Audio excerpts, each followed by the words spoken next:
Ahí va.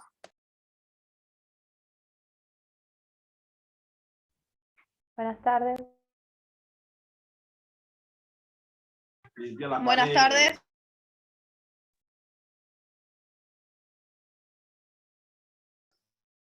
Buenas tardes. Ay, buenas tardes, por fin. Pensaba que no los iba a poder encontrar. ¿Cómo están? Buenas, profe. Buenas a todos. Bien, ¿Cómo profesora, están? ¿Bien? Sí. Bueno, perdón. Intenté 1000 veces y tengo una internet muy deficitaria. ¿Cómo van con el trabajo? Sí. ¿El de Andrés, profe? ¿Cómo? Sí. ¿El de Andrés? Ari, ya lo entregaron, ya lo estuve ¿No está corrigiendo yo. entregado? Ah, ya lo Ya está. estuviste Buenas corrigiendo. tardes. No pusimos el otro, ¿no? ¿Todavía? No. No hay otro CP. Bueno. Hola, buenas tardes. Hola, buenas tardes. Hola, buenas tardes, Sergio. ¿Cómo estás? ¿Cómo están todos? Bien, Bien, buenas tardes sigo para todos. admitiendo gente. Bueno, ahí estás. Bueno, tenemos hoy. Esperamos Cari, que ahí me- estoy entrando yo, gente, quédate tranqui, vos seguís hablando. Bueno, perdona, Sergio, la demora. Justo hoy tenemos un invitado de lujo. Sí, mil disculpas por la demora, pero yo estoy teniendo problemas con internet.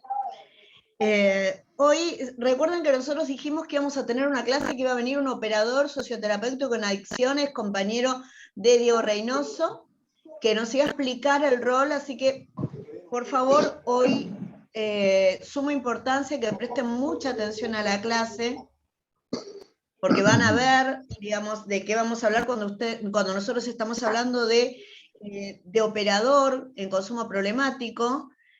Todavía seguís trabajando. ¿Querés presentarte vos y comentar bien a dónde estás ejerciendo?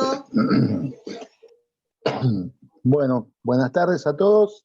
Sí, mi nombre es Sergio Preti. ¿Se me escucha bien? Perfecto, Sergio. Sí, se escucha muy bien. Bien, mi nombre es Sergio Preti. Estoy trabajando como operador terapéutico. En este momento solamente para instituciones del Estado. Trabajo en 2 lugares, en el CPA, Centro Provincial de Atención a las Adicciones, de Almirante Brown, y en el dispositivo que tiene el municipio en adicciones en Don Orione, donde trabajo con Diego. Soy además operador socioterapéutico, operador de calle y soy acompañante terapéutico también, aunque de acompañante terapéutico hace algunos años que no sale algún trabajo, pero bueno, tengo experiencia como acompañante también. Después, bueno, operador de calle, en una época en que trabajé para el Centro Provincial de Adicciones, el CPA de Avellaneda. Yo no sé si todos saben, la provincia, un centro en cada municipio, prácticamente son 198 centros en toda la provincia.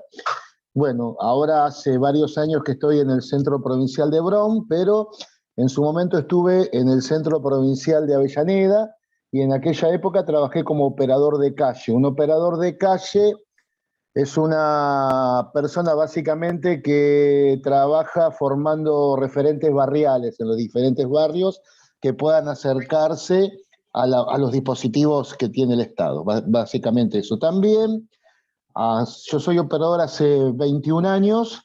Algunos años al comienzo trabajé en el ámbito privado, pero ahora actualmente solamente en el ámbito público.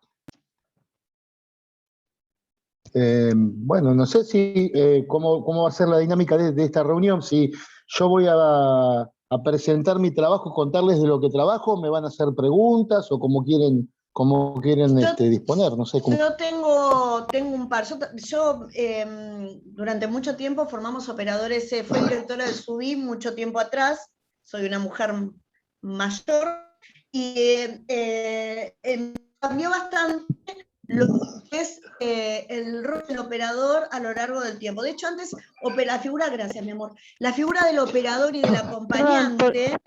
Perdón que interrumpa. Es que hay Sí. micrófonos abiertos y se escucha como un ruido. No sé si soy yo realmente o es que por los micrófonos abiertos. Bueno, los que puedan apaguen su micrófono. Quisiera que nos comentes un poco cómo es el rol del operador socioterapéutico hoy. Cómo es qué abarca, cómo trabaja. Bueno, como yo lo entiendo, ¿no? Es esto. El operador terapéutico no siempre es una persona que pasó por la experiencia de las drogas, o sea que es un exadicto recuperado. Si bien en su mayoría los operadores terapéuticos son exadictos recuperados, no siempre se da esto. En mi caso personal, sí, yo fui paciente primero del sistema de salud público en el año 98 y 99, y luego, luego de tener mi alta como paciente, me dediqué a capacitarme y trabajo desde el 2000 en esto. Para mí, como yo entiendo la función del operador, el operador sí o sí, en primer lugar, debe trabajar con un equipo multifacético, ¿no? El operador terapéutico no existe si no pertenece a un equipo, no hay trabajo posible del operador en soledad. Este equipo generalmente está conformado por distintas profesiones: médicos psiquiatras, psicólogos sociales, trabajadores sociales, abogados. Son algunas de las profesiones que generalmente intervienen en el equipo terapéutico. Y después, bueno, el rol y la función del operador varía de acuerdo al dispositivo. Es una función y un rol. Si el dispositivo es de internación, es otro muy diferente. Si el dispositivo es de hospital de día, un tratamiento ambulatorio pero de bastante contención, o si el tratamiento es ambulatorio. La intervención es diferente. Pero básicamente el rol del operador, como yo lo entiendo, tiene que ver con que intentar mimetizarse con el paciente, que el paciente tenga empatía con uno, para que en ese grado de confianza que el paciente logra tener con el operador pueda rescatar información útil para el tratamiento del paciente y llevarla al equipo terapéutico. Básicamente sería eso. Doy un ejemplo. Yo estaba en hospital de día en Avellaneda. Estábamos de lunes a viernes de 9 a 17 con los pacientes. El paciente estaba conmigo picando cebolla, estábamos preparando un guiso, y en ese momento me cuenta una situación personal de abuso que había sufrido de niño, y estaba muy conmovido. Es un momento muy rico del operador, porque el operador está recibiendo una información muy importante, pero ¿qué hacer con ella? ¿No? Porque obviamente no se trata de despertar los fantasmas del paciente, sino que después, ¿qué hacemos con esos fantasmas? Entonces, la intervención tuvo que ver con, bueno, escucharlo, no alarmarme, contenerlo, mostrarle que, bueno, agradecerle la confianza que me estaba depositando al contarme eso, y en el momento en que pude, acercarme al resto del equipo y decir, bueno, me siento en una situación difícil, oriéntenme cómo continuar. Tiene que ver con eso, digamos, para mí. Tiene que ver con que el paciente pueda confiar en el operador a tal punto que abre su historia, abre su problemática, y de ahí el operador terapéutico comparte información con el resto del equipo. Por eso, a veces es un lugar muy poderoso. Una anécdota que puedo contar es que yo estuve trabajando en una internación en ámbito privado, donde la gente, en el barrio de Belgrano, donde la gente tiene un nivel adquisitivo muy alto, y yo era el operador terapéutico que firmaba quién salía y quién no salía el fin de semana con su familia. Y había un paciente que tenía mucho dinero, yo, bueno, estoy hablando de hace muchos años, pero me ofrecía comprarme un televisor y 2 videocaseteras, y yo le firmaba la salida. La salida anterior, el paciente había tenido una recaída muy, muy grande, y en el equipo teníamos por costumbre que aquel paciente que el fin de semana anterior había tenido una recaída muy grande, no darle salida nuevamente tan fácilmente, para que pudiera pensar en los cuidados de la salida. Así que obviamente que no acepté las videocaseteras y el televisor, Pero es un lugar de mucho poder el que tiene el operador terapéutico, ¿no?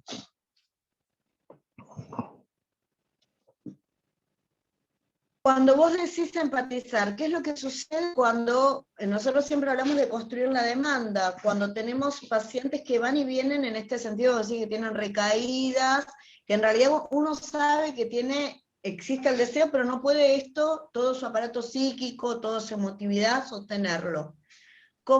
¿Cuáles son las técnicas que vos usás de acompañamiento, de apoyatura, como para que esta persona no vuelva a caer en una situación de consumo? Sí, yo básicamente lo que tengo por costumbre, a las recaídas trabajarlas. Primero me parece que deberíamos definir recaídas, ¿no? Recaída es muy diferente a vuelta al consumo o a lo que se dice en la jerga estar en carrera. O sea, un paciente que viene a un tratamiento ambulatorio y hace 3 semanas que no para de consumir, no es recaída, no inició un tratamiento. Se supone recaída cuando hay un periodo largo de no consumo, de abstinencia, vamos a suponer, no sé, 3, 4 meses de abstinencia, y luego hay una recaída un fin de semana o un día de semana, hay una recaída profunda. Bueno, yo lo que tengo por costumbre es trabajar esa recaída. Yo en mis épocas de capacitarme como operador, leí mucho a un autor llamado Prochaska, que sostenía que había 4 momentos de la recaída, 4 estadios de la recaída. Precontemplación, contemplación, preparación y actuación. Él dice, precontemplación, algún día un vino más me voy a tomar. No tiene fecha ni lugar, no se sabe cuándo, cómo ni con quién, pero ya hay una pequeña puertita abierta que me habilita a tomar un vino más. Contemplación, me parece que este mes cuando cobre a fin de mes voy y me compro un vino. Preparación, hola, la llama a la familia, miren, no me esperen hoy que llego tarde del trabajo. Actuación, fue y compró y lo tomó el vino.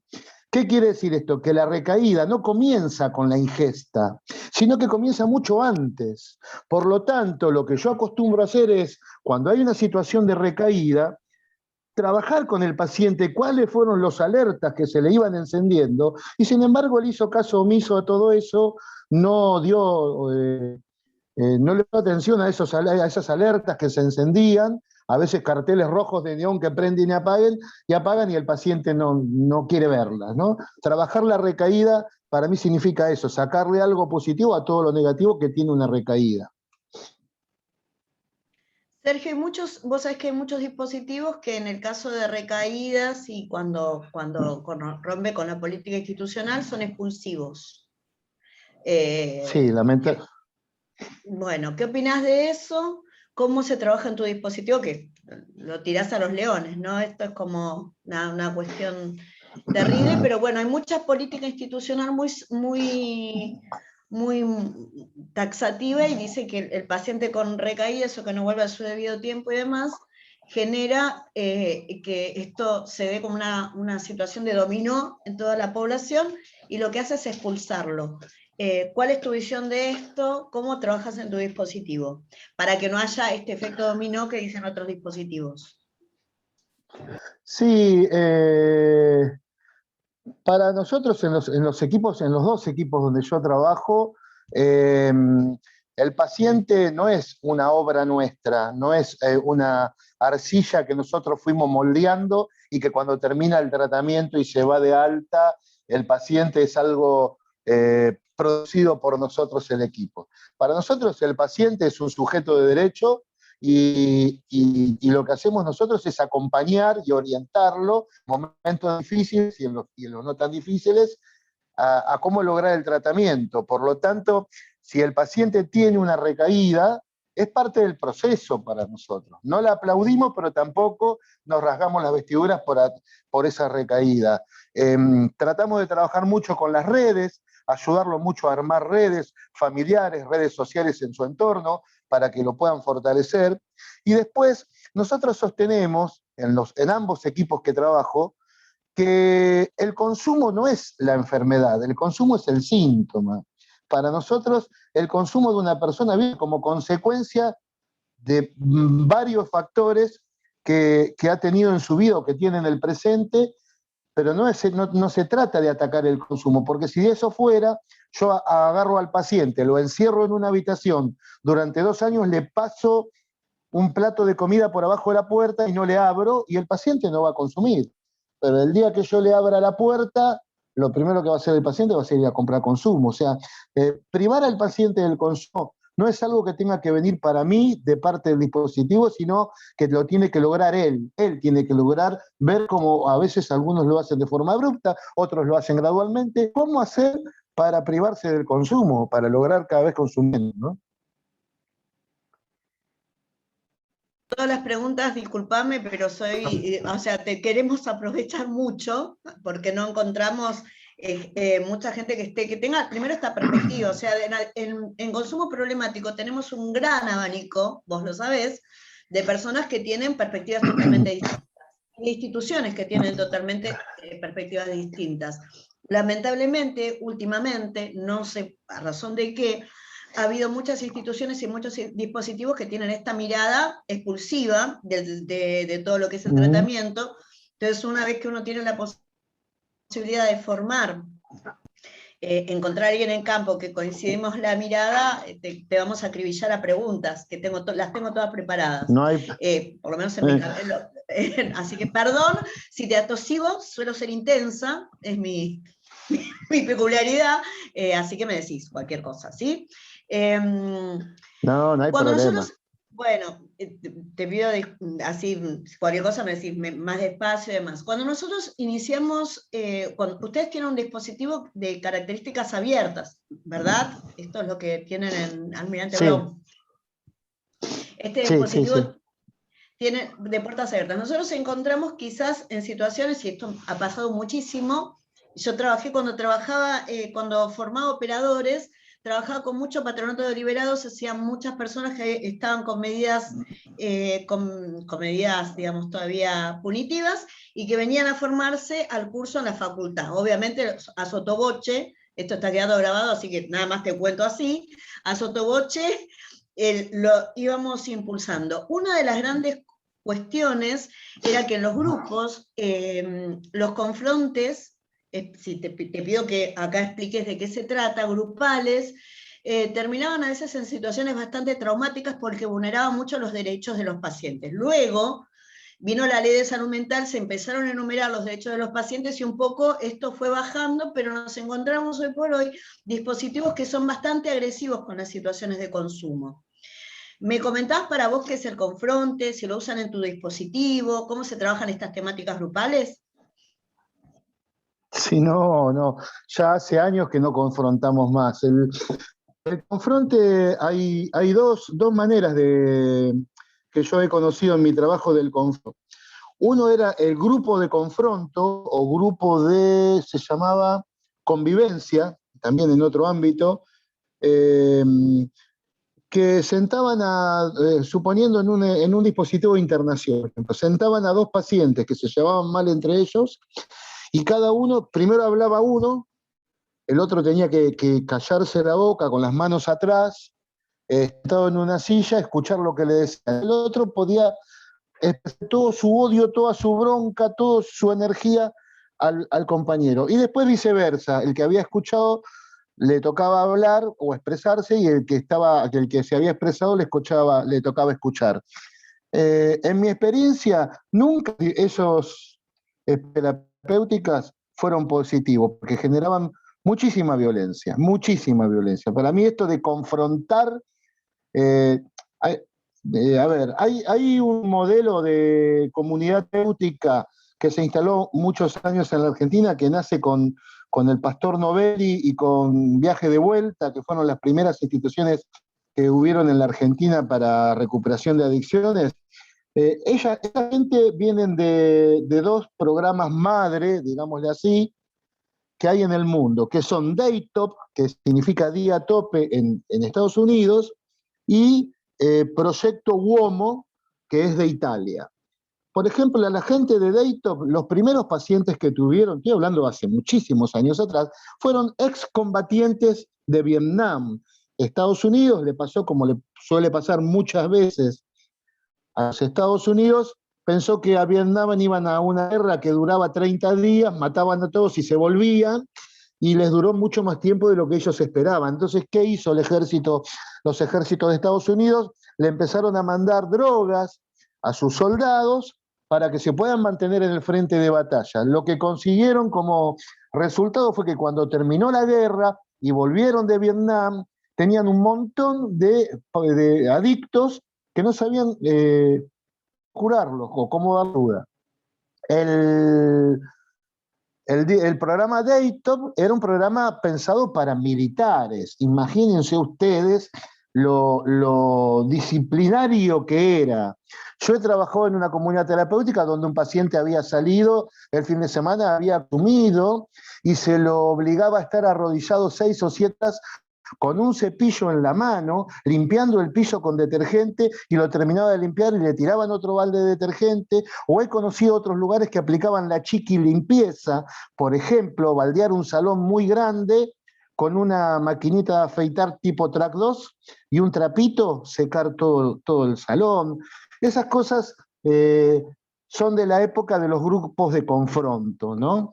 Donde dos pacientes, si se iban a pelear o se iban a ir a las manos, capaz que se mataban, porque venían de un perfil. Hoy en día, el perfil del paciente que ingresa a una comunidad terapéutica es un pibe generalmente de recursos bajos, que se crió en la calle, que el promedio de edad es de 16, 17, 18 años, que nunca perteneció a una fuerza armada, que no es un excombatiente, y el perfil es otro. No toleraría la población que hoy circula por los centros una disciplina tan estricta como la que se aplicaba antes. Para mí el grupo de confrontos es eso.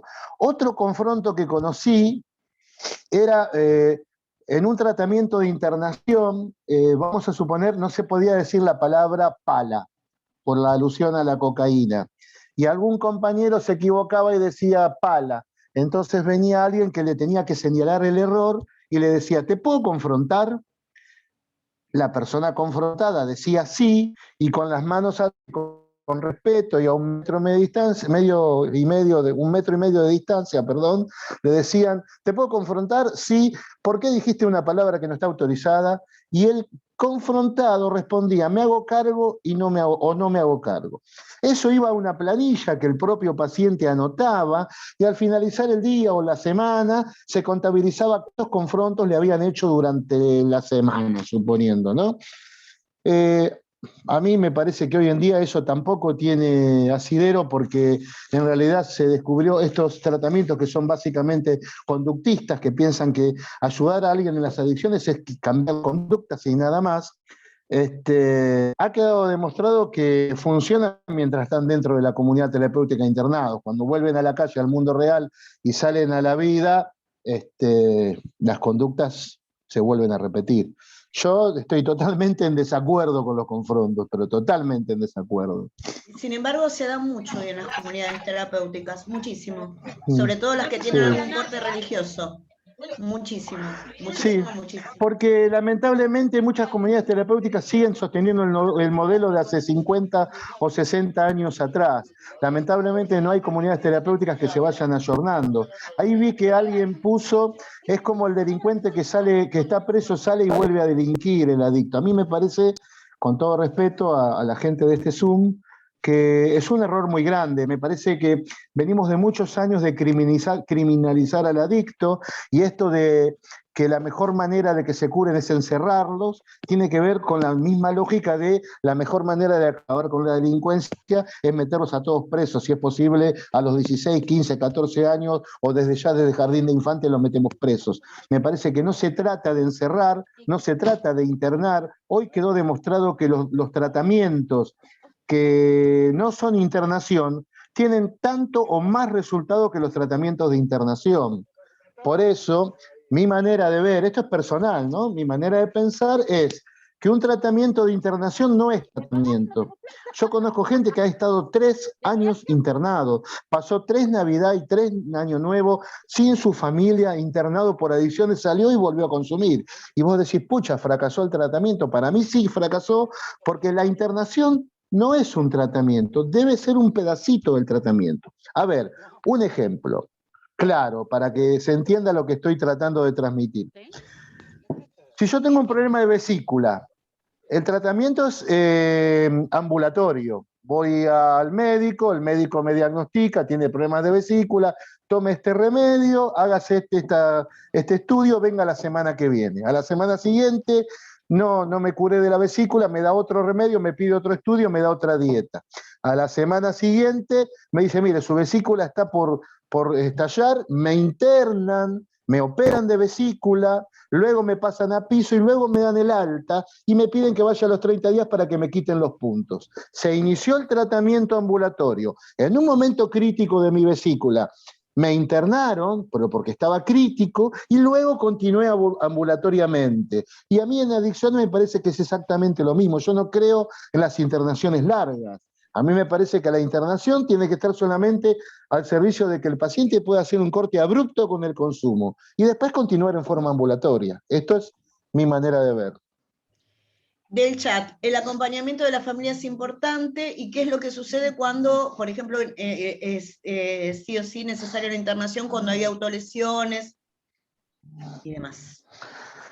Sí, bueno, la cuestión de la internación hoy en día es todo un tema, ¿no? Porque desde que se sancionó la nueva ley de salud mental, está muy difícil conseguir que un juez firme una internación compulsiva. Le llamamos internación compulsiva a aquella en la que el paciente no está de acuerdo en internarse, ¿sí? Sabemos que muchas veces la situación se desbordó y la familia necesita que ese paciente pare un poco con su actuar, autoagresivo y agresivo hacia otros, y no es fácil conseguir que un juez firme una internación, que es el único que puede decidir una internación compulsiva. Hay que saber también que no todos los pacientes que consumen drogas solamente tienen ese problema. Hay muchos pacientes que además de tener el problema de la adicción, tienen un problema de una base de una enfermedad psiquiátrica, una psicosis, esquizofrenia. Entonces, muchas veces pasa que el paciente tiene una esquizofrenia de base, oculta, nunca nadie se la había diagnosticado, y consumiendo, por ejemplo, marihuana y cocaína, aunque parezca mentira, el paciente se mantiene sin brotes, viene al tratamiento porque la familia lo convence de dejar las drogas, y hace el tratamiento, empieza a no consumir y empieza a aflorar lo que estaba oculto con el consumo, que es la enfermedad psiquiátrica, que estaba ya de base, pero que no fue generada por el consumo, sino que existía en él. No está comprobado científicamente todavía que haya drogas que generen locura, no está comprobado. Sí se sospecha mucho del éxtasis y del LSD, únicas dos sustancias que parecería ser que podían generar psicosis, pero después no. A veces el paciente tiene ambas problemáticas, muchos años se lo llamó paciente dual, porque tenía la parte psiquiátrica y tenía la adicción, y existen las autoagresiones. No todo consumidor de drogas o alcohol se autoagrede. Si ya hay autolesiones, habría que pensar también en un diagnóstico psiquiátrico, además de adicciones. Muy bien. En el caso de cuando nosotros tenemos el síndrome de abstinencia, ¿qué herramientas vos tenés para abordarlo en el caso del dispositivo? O sea, ¿cómo se aborda? ¿Qué es el síndrome de abstinencia? ¿Cómo se vivencia? Sí, yo en lo personal utilizo unos 4 o 5 tips que en realidad fueron los que usaron conmigo cuando yo era paciente y estaba con un síndrome de abstinencia galopante. Yo consumía mucho crack, también llamado pasta base, y tiene una dependencia, una adicción, esa sustancia, muy similar a las drogas endovenosas que se inyectó, ¿no? Tanto cocaína como heroína. Entonces, el síndrome de abstinencia era terrible, realmente fueron días muy, por allá por el 98, para mí fueron días muy difíciles. Y hubo un operador, pobre, ahora fallecido, Gustavo García, que a mí me ayudó mucho dándome estos tips que yo les voy a dar a ustedes. Son 4 o 5. Punto número 1, las ganas de consumir fuertes, duran un flash, como dicen los chicos. Duran, si le tomás el tiempo de reloj, 3, 4, 5 minutos, 6, 7 minutos y se te pasan. capaz que a las 2 horas te agarran de nuevo. Otra vez duran 3, 4, 5, 6, 7 minutos y se te pasan. Entonces, punto número 1, las ganas de consumir duran un flash, hay que atravesar ese momento. Punto número 2, y acá viene muy, muy importante el poder ayudar al paciente a armar redes familiares, redes sociales, redes de amigos que lo ayuden en el tratamiento. A mí me agarran ganas de consumir a las 10 de la mañana, no las hablo con nadie, me callo. Me vuelven a agarrar a las 12, 1 del mediodía, no las hablo con nadie, me callo. A las 3 de la tarde me vuelven a agarrar ganas de consumir, no las hablo con nadie, me callo la boca, y para las 6 de la tarde o 7 que bajó el solcito, porque generalmente los deseos de consumo vienen cuando comienza la noche, en la mayoría de los pacientes, cuando me agarran ganas de consumir, a las 6, 7 de la tarde se me acumularon las ganas de la mañana, del mediodía, de media tarde, de la tarde, de la noche, y fui y consumí. Entonces, tener a alguien al lado a quien decirle a las 10 de la mañana, ay, no sabés las ganas de consumir que tengo hoy, y que el otro pueda escuchar eso, y decírselo de nuevo al mediodía, y decírselo de nuevo a la tarde, y decírselo de nuevo a la noche, alivia mucho a la persona que está con síndrome de abstinencia saber que tiene alguien al lado. Ahora, el que tiene al lado escuchando, por ejemplo, si es la esposa, o la madre, o el padre, y empieza, ¿no ves vos para qué estás haciendo ese tratamiento? Otra vez tenés ganas de consumir, al final sos un fracaso y qué sé yo, no le sirve, necesita que le digan, bueno, dame un beso, un abrazo, tómate un mate.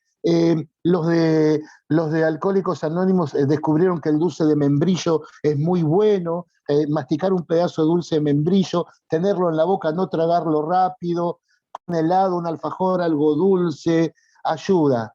Entonces, si la persona que tenés al lado está preparada por el tratamiento a cómo saber ayudar, es posible que el punto número logre. Punto número 1, recordar que las ganas de consumir duran un flash. Punto número 2, poder hablar de esas ganas de consumir y no callárselas. Punto número 3, poder pelear, porque es una pelea interna que uno tiene, ¿no? Por ejemplo, voy a dar un ejemplo personal, siempre digo lo mismo. Yo consumía y escuchaba mucha música de los Rolling Stones, mucha música, me encantaban los Rolling Stones, me siguen gustando.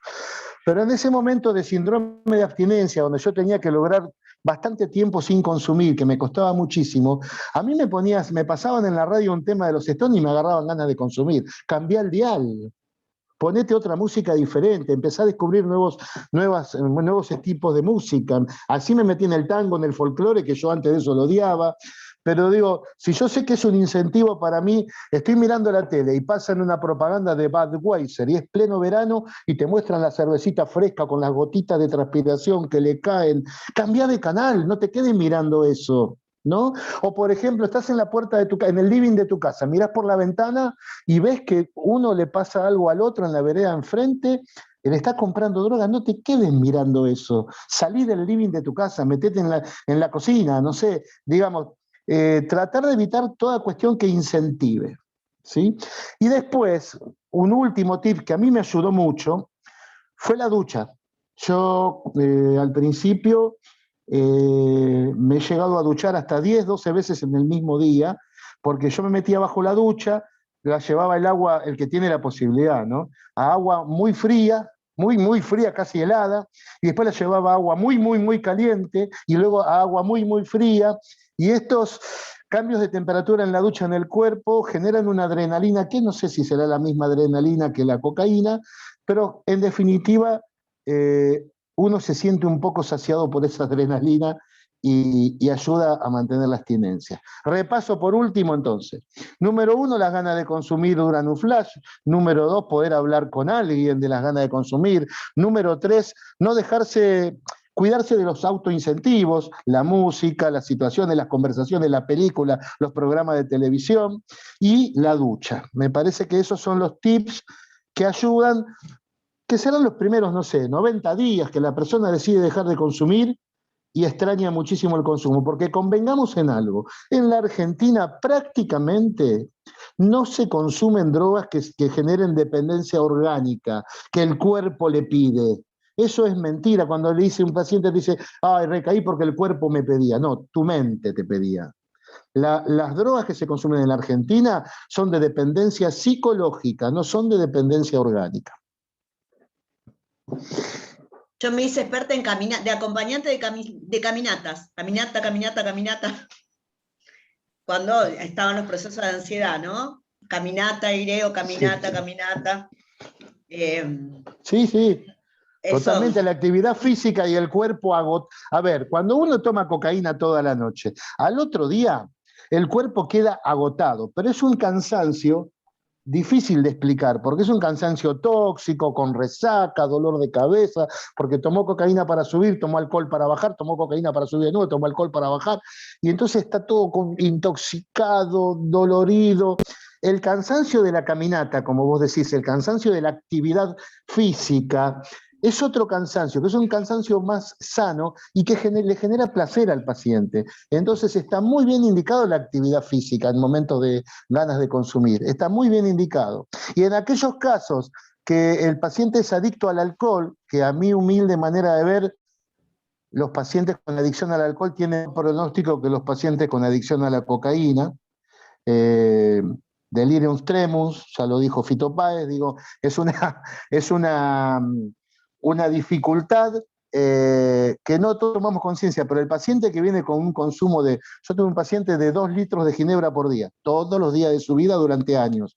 Ese paciente, todos estos tips que les estoy contando, no le alcanzaban, pero sí logramos que se tome 3 litros de agua por día. Tomar mucha agua.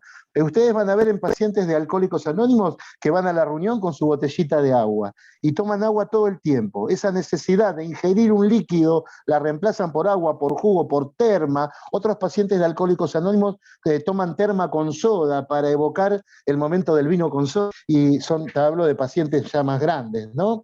Y resultan también la actividad física, el ingerir líquidos. Vuelvo a insistir, el membrillo, por favor, tengan en cuenta indicarle al paciente que tenga como un botiquín de emergencias en su casa el dulce de membrillo. Ha dado resultado. Y por último, el último tips que les quiero compartir, es muy importante para mí también. Cuando la persona está en abstinencia, en síndrome de abstinencia, está deseando consumir, está idealizando a la droga, la pone allá arriba en un altar, en un pedestal, y dice, qué lindo sería en este momento tomar cocaína, me imagino, y se hace toda la película, ir a un asado con amigos, primero fumar marihuana para que se le abra el apetito, después tomar unos buenos vinos, comer el asado, y de postre consumir cocaína. Resulta que llegó al asado, ni probó la comida, consumió cocaína, como todos saben, le quitó el apetito, no probó el asado, no comió nada, y terminó re duro y pasándola mal. Entonces, uno había idealizado ese momento, como que la iba a pasar bien, y resulta que terminó consumiendo cocaína y buscando ya algo rápido para que se me pase. O me fumo un porro, o me tomo una pastilla, o me bajo un whisky, porque así, de esa manera bajo. Entonces, la pregunta es, ¿quiero quedar así? Ayudarlo a pensar al paciente. Cuando te vienen ganas de consumir, flaco, pensá cómo vas a quedar 2 minutos después de que consumas. Vas a quedar perseguido, transpirando, taquicardia, las palabras no te salen, mirando por el picaporte de la puerta a ver si viene la policía, porque flashás, estás nervioso, ¿querés quedar así? Entonces le quitas lo ideal que uno le pone al consumo, ¿no? Yo tuve unos grupos hace algunos años antes de la cuarentena que habíamos trabajado esto, el quiero quedar así, y había quedado como un eslogan del grupo. Y le resultaba a mucha gente, porque cuando le venían ganas de consumir, ¿realmente quiero quedar así? No quiero pasar por eso de nuevo, que mi mujer venga y me diga, mirá, otra vez estás drogado, y yo encerrándome en la pieza para que no me vean, o pasando malos momentos, o asustado. Quiero quedar así, es muy importante trabajarlo.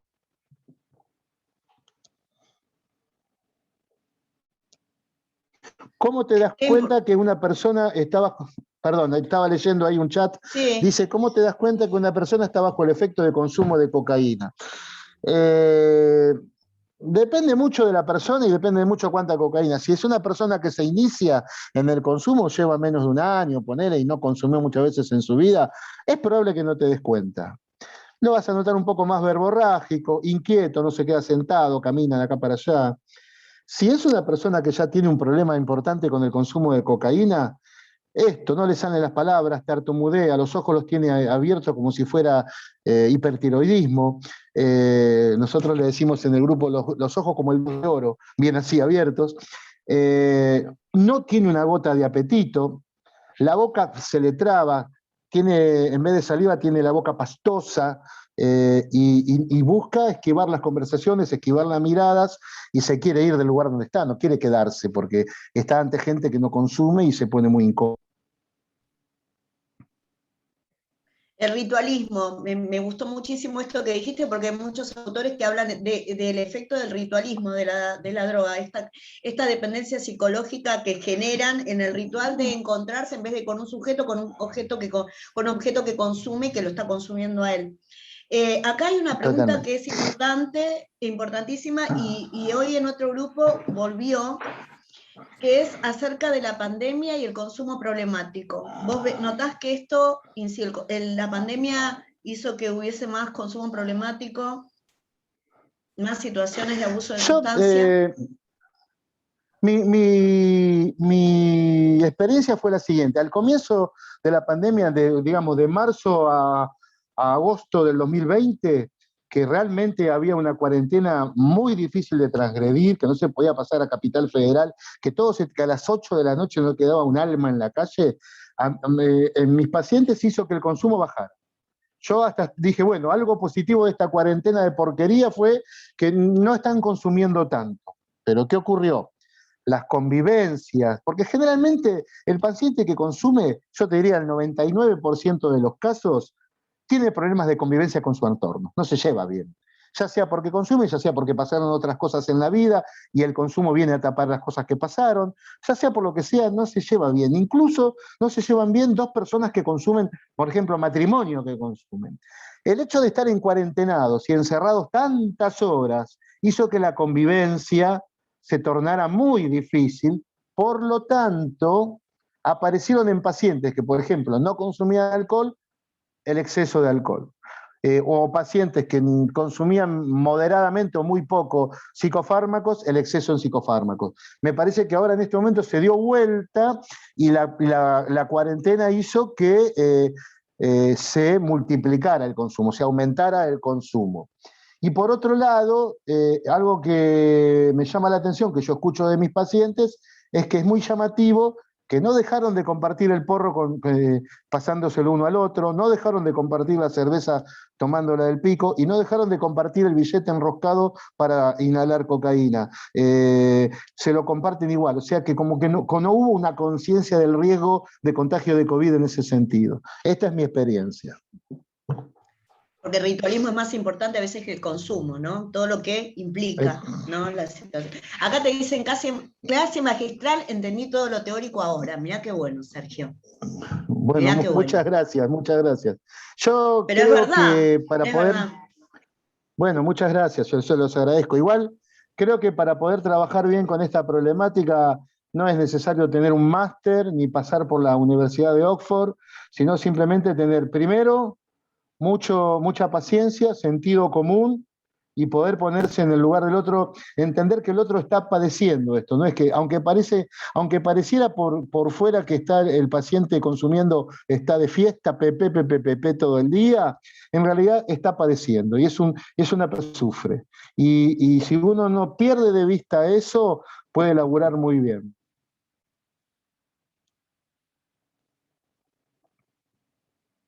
Teo, ¿qué es lo que sucede cuando nosotros tenemos, que es una pregunta que es algo que está recurrente, tercera y cuarta generación de consumo? O sea, abuelos que se drogaban, papás que consumen problemáticamente, y niños que están consumiendo. ¿Cómo intervenimos ahí? Bueno, es muy difícil porque, mira, vieron que hace un rato estábamos hablando de estas comunidades terapéuticas o centros de tratamientos arcaicos que siguen con el sistema viejo de hace 50 años atrás, que utilizan el confronto, que utilizan el castigo, que privarlo al paciente del consumo es lo más importante. En esos lugares, por ejemplo, vos tenías prohibido juntarte con alguien que consuma. Vamos a suponer, estabas internado, llegabas a la etapa de reinserción social, que era la etapa en la que te permiten salir de la internación, salir 2 días, salir 3 días. Te prohibían estar con alguien que tenga problemas de consumo. Ahora, si el que tiene problemas de consumo es tu papá y tu abuelo y tu mamá y tu hermano, ¿qué haces cuando te den el alta? Te tenés que ir a vivir solo. Si hubiera trabajo en la Argentina y viviendas para todos, no sería gran problema, pero el problema es que la persona sale de estar internada, no tiene trabajo, le cuesta muchísimo conseguir trabajo a un exadicto que dice en el currículum, hice tratamiento por adicciones, no lo toman en ningún lado, y tiene que volver a vivir con sus familiares. Ahí empezó a caer un poco esa normativa absurda que había de no juntarse con gente que consuma. A mí me parece que cuando hay varias generaciones o varios integrantes de una familia que consumen, la única posibilidad que tenemos de ayudar al paciente es ayudarlo a construir un proyecto de vida propio por fuera de ese entorno, lo cual lleva tiempo. Tratar, por ejemplo, de que esté varias horas fuera de la casa, que trabaje, vamos a suponer, si consigue un empleo de 8 a 18 y después de 18 en adelante tiene algún curso, o tiene una novia, un novio, o se va a un gimnasio, o practica un hobby, ayudarlo a armar un proyecto que contemple pocas horas de exposición con esa familia que viene intoxicada. Y bueno, no todas las personas quieren hacer tratamiento. A mí me ha pasado de que empezamos con el hijo haciendo tratamiento y después terminaron los padres haciendo tratamiento, en algunos casos. En otros, no. En otros hizo el tratamiento el hijo, pero la madre nunca dejó de tomar las pastillas, se automedicaba. Pero ella nunca reconoció que tenía un problema. O hizo tratamiento el hijo para dejar la cocaína, pero el padre nunca dejó de emborracharse los fines de semana. Y bueno, ahí es complicado, hay que ayudarlo al paciente a que trate de armar un proyecto de vida propio para que pueda algún día despegar de ese entorno, ¿no?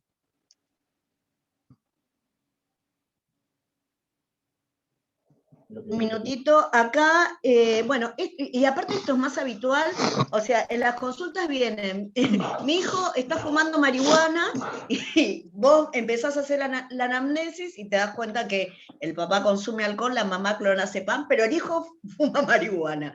A veces es muy, te das cuenta en las entrevistas y vos decís, bueno, ¿no? ¿Cómo funciona la negación? Acá una alumna pregunta, ¿cómo nos involucramos? ¿Cuál es la distancia óptima? Por esto que nosotros hablamos de pedagogía de la ternura y esta cuestión de entender esto como un padecimiento mental. ¿Hasta dónde? ¿Cuál es el límite como para poder trabajar?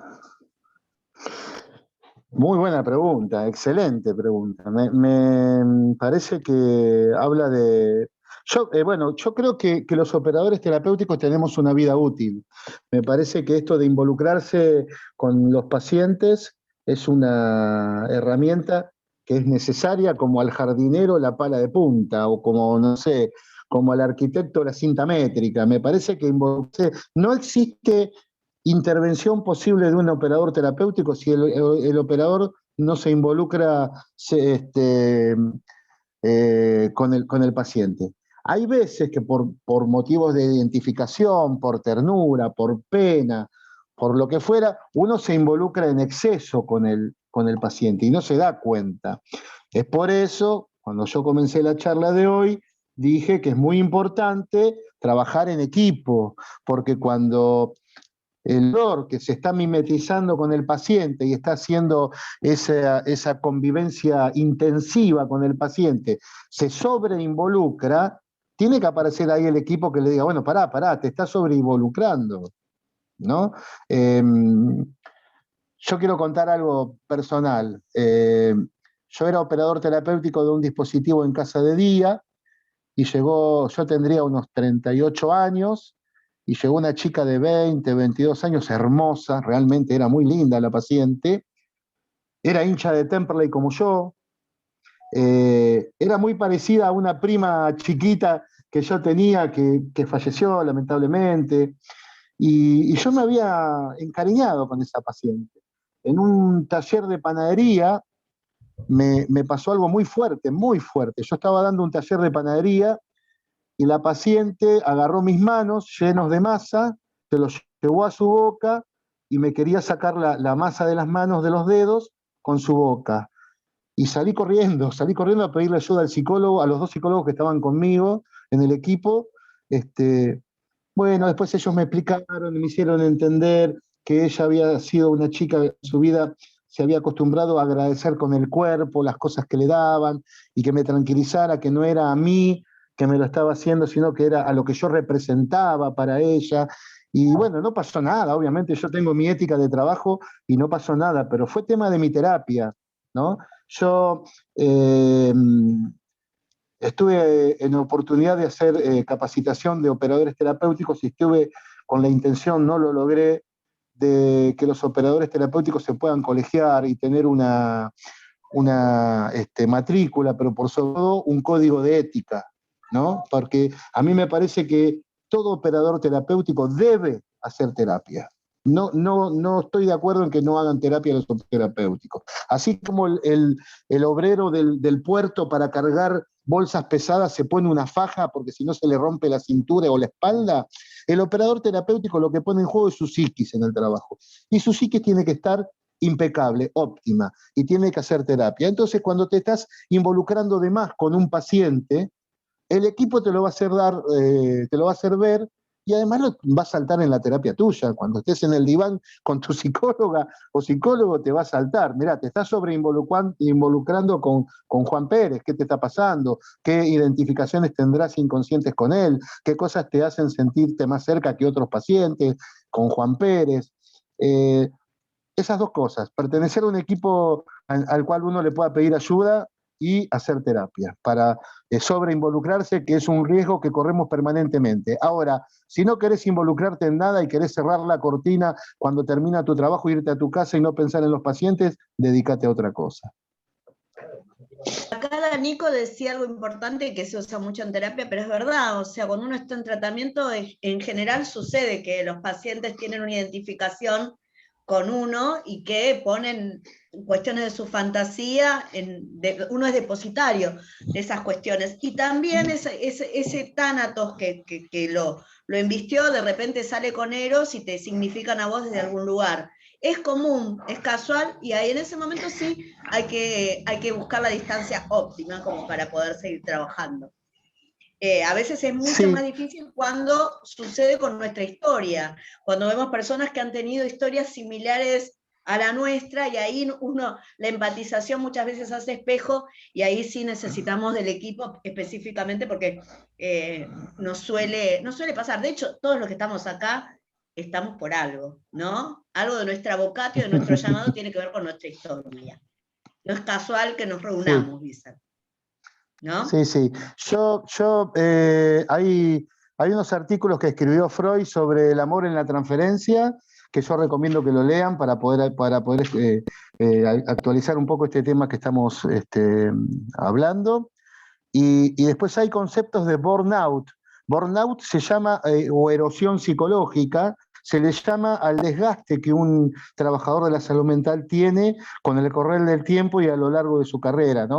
El burnout es un concepto que yo le diría que lo tienen que leer y trabajar en este curso, porque habla de eso, ¿no? Del desgaste del operador, y operador, celador, acompañante terapéutico, o como se lo quiera llamar. Hablo de aquella persona que es la que le pone el cuerpo, ¿no? al tratamiento. El psicólogo tiene sus 45 minutos, su consultorio de 4x4, su espacio bien determinado, hay un encuadre. El operador no. El operador es todo el tiempo jugando al ping-pong, ayudándolos a que se vayan a bañar cuando es internación, picando la cebolla, o tomando mate, o jugando al truco, y está operando. Y entonces es muchas horas de exposición, y es imposible no involucrarse. No hay manera de no involucrarse. Por lo tanto, lean El amor en la transferencia y Burnout, me parece que son cosas que les va a venir bien. Con respecto a esto, bueno, y ya que hablamos de identificación, en mi caso me sucede con los niños, ¿no? Que cuando veo niños que en situación de consumo, o me toca, o me roza, o tengo que intervenir, ahí tengo que buscar la distancia óptima de un batallón de gente que asista. ¿Qué es lo que sucede cuando nosotros nos toca intervenir? Dos preguntas. Nos toca intervenir con niños que capaz que no tienen la misma aparato yoico que un adulto, ¿y qué es operar? Vos decís operar. ¿Qué es operar? Sí. Operar es intervenir sin que se pierda el encuadre. Operar es decirle a un paciente, vení que te doy un abrazo y te felicito, o decirle a un paciente, basta, hasta acá llegaste, límite. Poner límite también es operar, sin que el paciente se crea que porque le das un abrazo va a ser tu mejor amigo del alma, o sin que el paciente se crea que porque le pones un límite dejaste de quererlo y que lo vas a expulsar del tratamiento. Operar es la intervención necesaria, pero sin perder el encuadre. El paciente siempre va a tener tendencia a ubicarte en un lugar de par. Él va a querer que seas como un hermano de él. Utiliza mucho la confesión. Yo te cuento algo muy privado mío y ahora sos mi amigo, ¿no? Y uno aprovecha eso que el paciente le cuenta, que es algo muy privado, porque capaz que ni siquiera se lo contó al psicólogo o al psiquiatra. Entonces vos esa información después la llevás al equipo. Che, vos no sabés lo que me contó fulano, que en realidad consumía con el padre y no se lo había contado a nadie, por ejemplo, ¿no? Pero si el paciente se entera que vos fuiste y se lo contaste a la mamá, que él consumía al padre, el paciente nunca más va a confiar en vos. Ahí no estuviste operando. O si el paciente te ofrece comprarte una videocasetera y un televisor para que lo dejes salir y vos agarrás viaje, o te ofrece un favor sexual a cambio de algo que él quiere de vos, y vos agarrás viaje, olvídate, perdiste operar, ya no operaste más. Y olvídate de ese paciente, nunca más vas a operar con ese paciente. Por eso, operar es intervenir, pero sin que se rompa el encuadre, sin perder de vista que él está en lugar de ayudado y vos estás en lugar de ayudador. Y aunque él tenga tendencia a colocar en el escalón de él, vos estás siempre un escalón más arriba que él. Vos tenés que tener una mirada más global de lo que está ocurriendo que el paciente. Eso no se debe perder de vista. Eso para mí es operar. Y después, yo te quiero reconocer, Karina, que yo con niños no puedo trabajar. Yo las veces que intenté trabajar con niños me angustié, lloré, me sentí mal, hace muchos años hasta me venían ganas de consumir de nuevo, y laburé mucho en mi terapia, que era lo que me pasaba, tiene que ver con algo personal de mi vida. Yo no trabajo con niños. Y también es eso ser operador terapéutico, saber reconocer cuando uno no puede. Hace un tiempo yo estaba en un equipo y un compañero mío, operador terapéutico, tuvo la desgracia que violaron a su hija, abusaron de su hija. Y al tiempo ingresó un paciente que estaba acusado de violar. Y aunque le tengamos bronca a los violadores, ¿no? Yo soy padre de 2 hijas, y le tengamos bronca a los violadores, son sujetos de derecho y si quieren un tratamiento se lo tenemos que dar. Pero este compañero mío operador dijo, no, yo no puedo trabajar con este paciente. Y se corrió, y lo corrimos del dispositivo, y el lugar lo tomaron otros. Y poder decir en el equipo, miren, yo con esto no estoy pudiendo. Es lo más sano que puede pasar. Por eso es muy importante el trabajo en equipo. Yo con niños, mis compañeros de equipo lo saben, yo con niños no puedo trabajar. Reconocer las limitaciones de uno más es una enseñanza para los pacientes.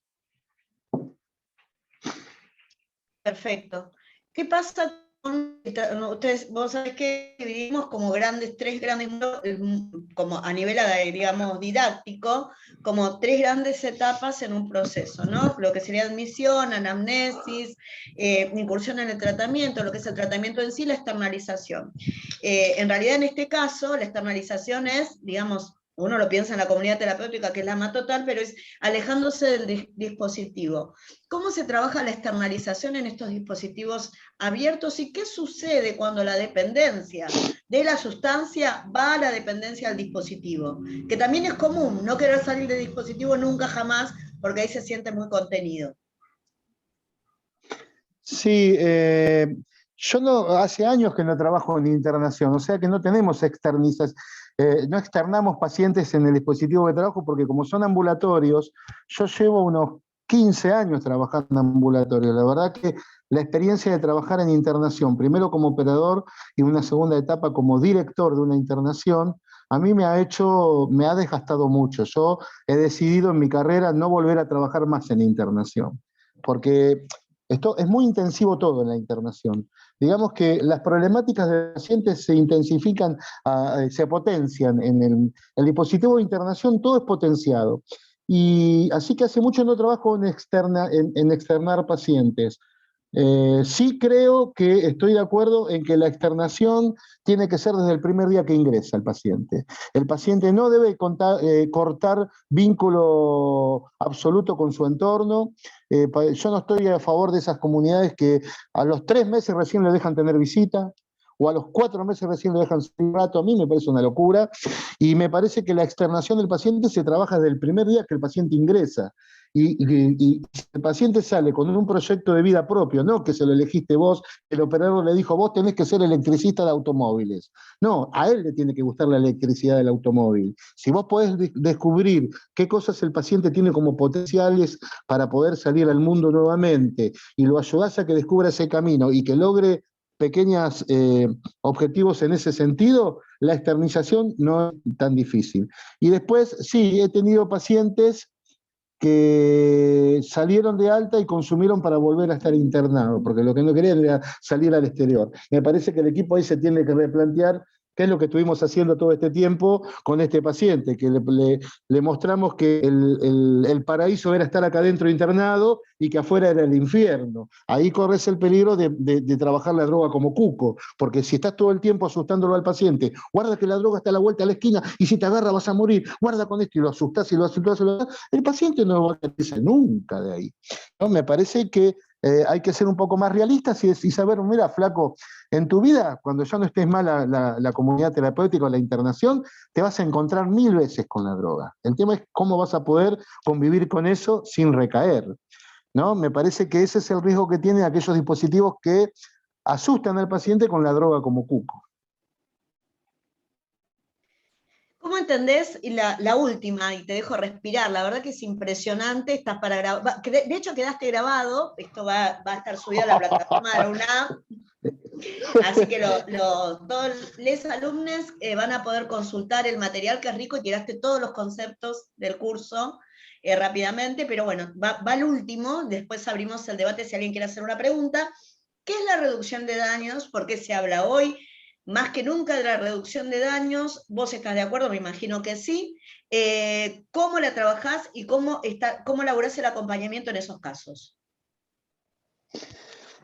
Bueno, antiguamente, antes de la Ley de Salud Mental sancionada en el 2011 y puesta en vigencia en el 2013, no se hablaba de consumo problemático, se hablaba de adictos. Luego la legislatura y la justicia, el ámbito judicial, decidieron que ya no se dice más adictos, se dice personas con uso problemático.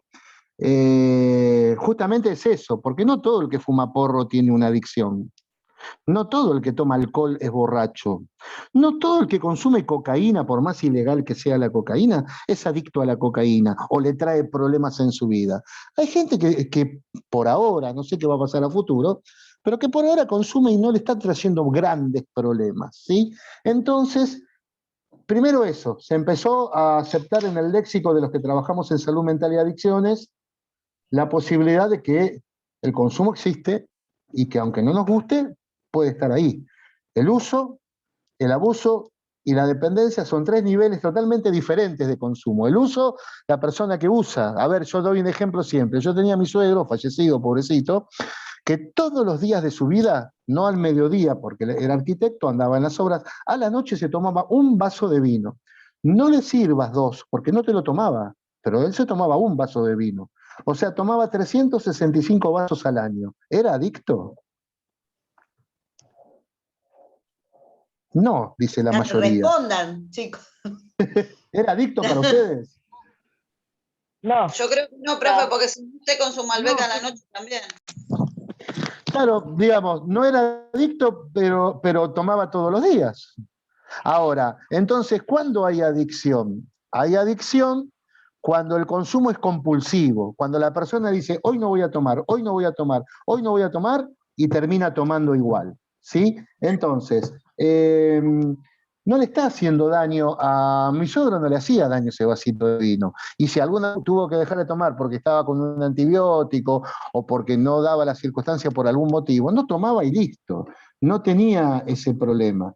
Eso por un lado. Por el otro lado, en los tratamientos del Estado, desde hace de antes de la ley de salud mental, no se podía hablar de consumo problemático porque el pensamiento que imperaba en los tratamientos era el del modelo médico hegemónico. ¿Cómo es un médico? Cuando vos vas al médico, doctor, vengo porque tengo angina. Bueno, tomate este amoxidal y tomá ibuprofeno. Y vas a la semana siguiente, doctor, se me fue todo. Bien, listo, éxito de tratamiento, te curó el doctor. Y si la angina seguía ahí, fracaso del tratamiento. No te pudo curar el doctor porque no la pegó con el amoxidal.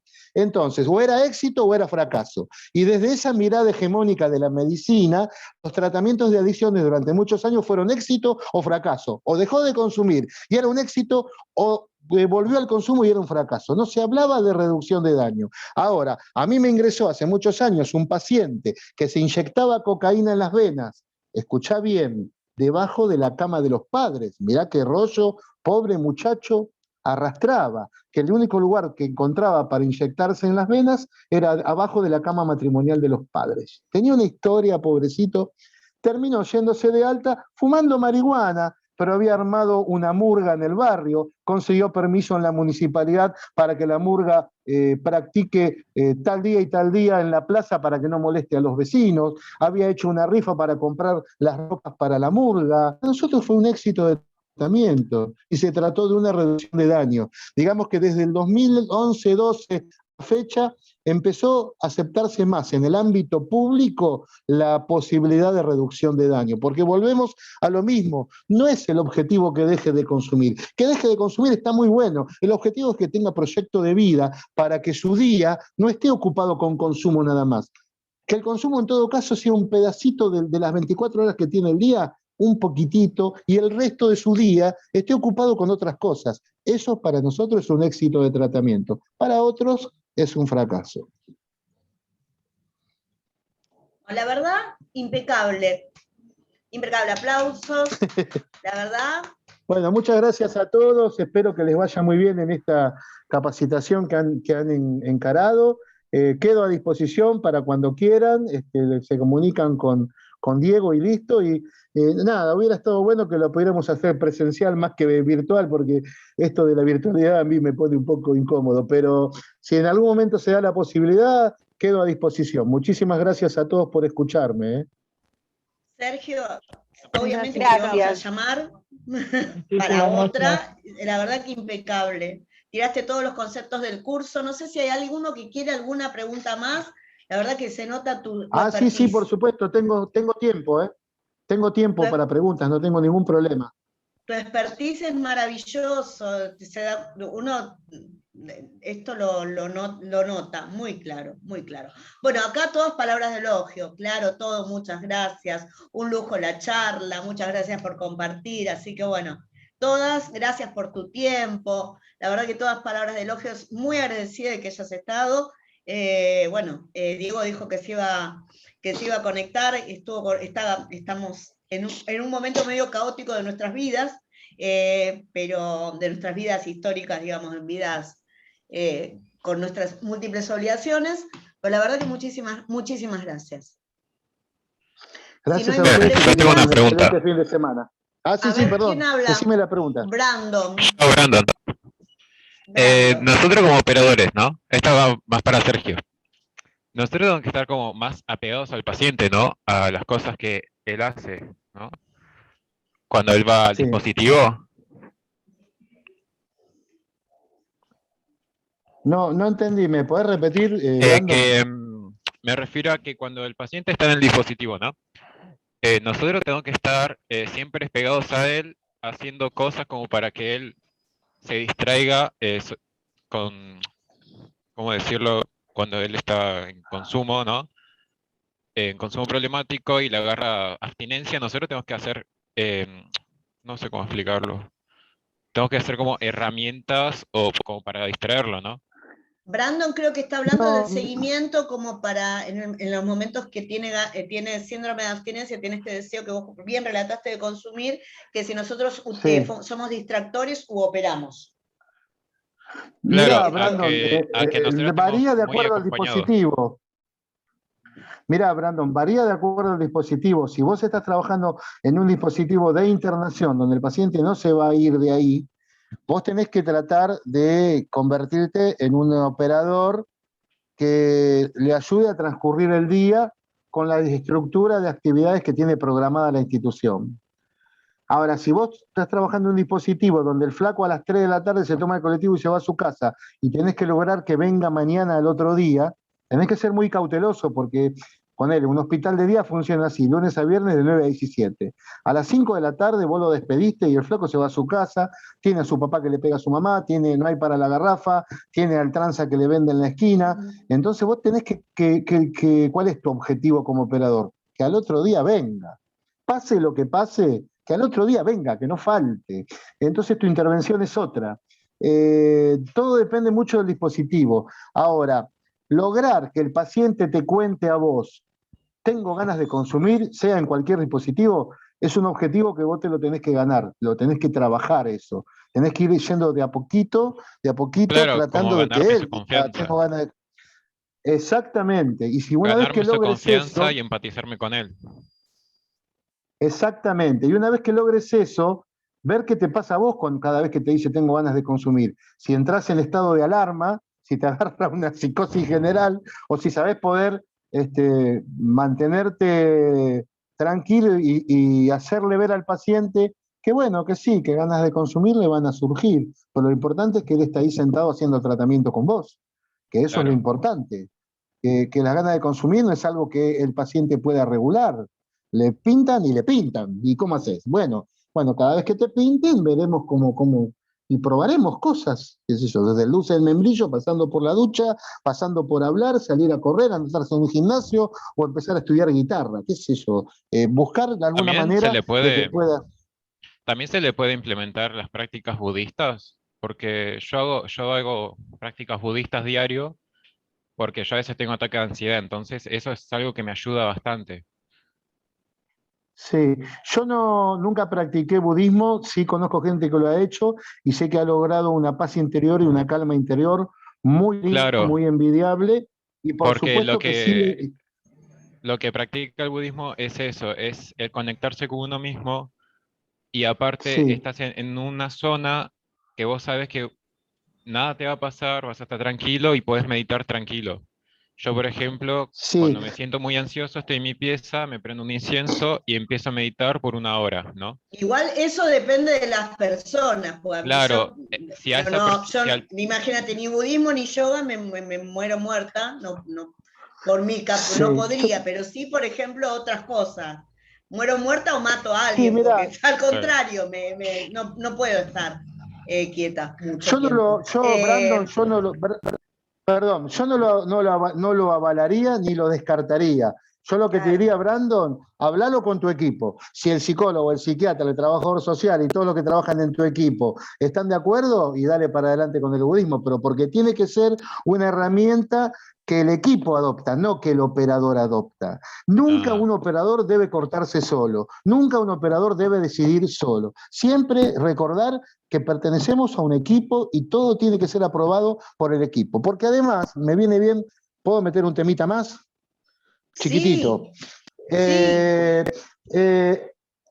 Esto de involucrarse mucho con el paciente y de estar todo el día con el paciente acompañándolo, hace que el paciente uno lo demande. Y te va a pasar que vas a encontrar pacientes que te dicen, ¡fua, Sergio, vos me cambiaste la vida! Desde que te conocí a vos, mi vida cambió. Sos lo mejor que le pasó en la vida.